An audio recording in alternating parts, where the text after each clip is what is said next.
Hey folks, Coach Dan here. Want to talk about a key aspect of lacrosse progression for U10 kids, which is moving the stick from the palm of the hand up to the area where your fingers meet your palm. So you're basically, in some cases, moving your stick up, 2 to 3 inches in terms of its placement within the hand. And the key here is players who are playing within the palm of their hand have extremely limited dexterity.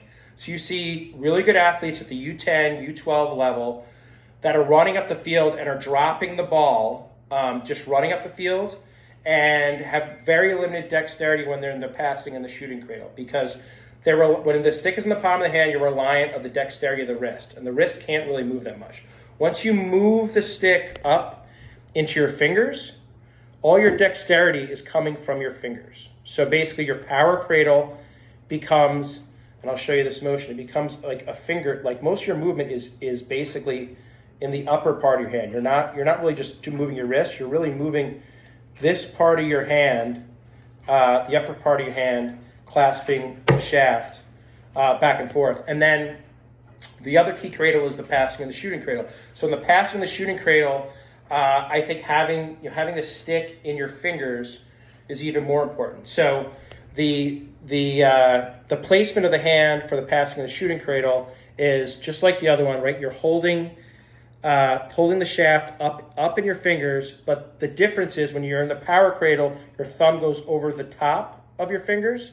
When you're in the passing and the shooting cradle, your thumb is up the side of the shaft, right? So the thumb is between your shaft and your body, and then the cradling motion moves from being a vertical cradling motion to being a motion that's similar to screwing in a light bulb.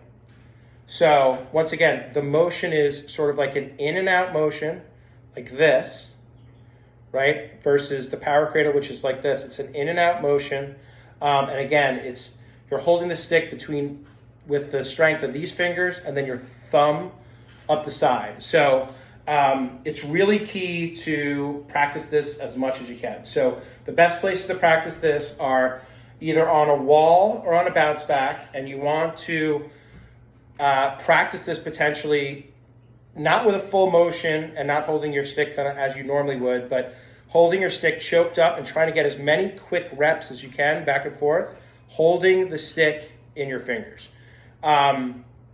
And if you don't have a bounce back or a wall to use, you can practice the same passing and shooting motion. I know it seems a little strange, but you can practice it, but it's throwing the ball to the ground and then catching it sort of, like as a basket, right? Throw it straight down, stick goes straight down and catch it as a basket. And when you're doing this, again, your thumb is up the side and the shaft is in your fingers.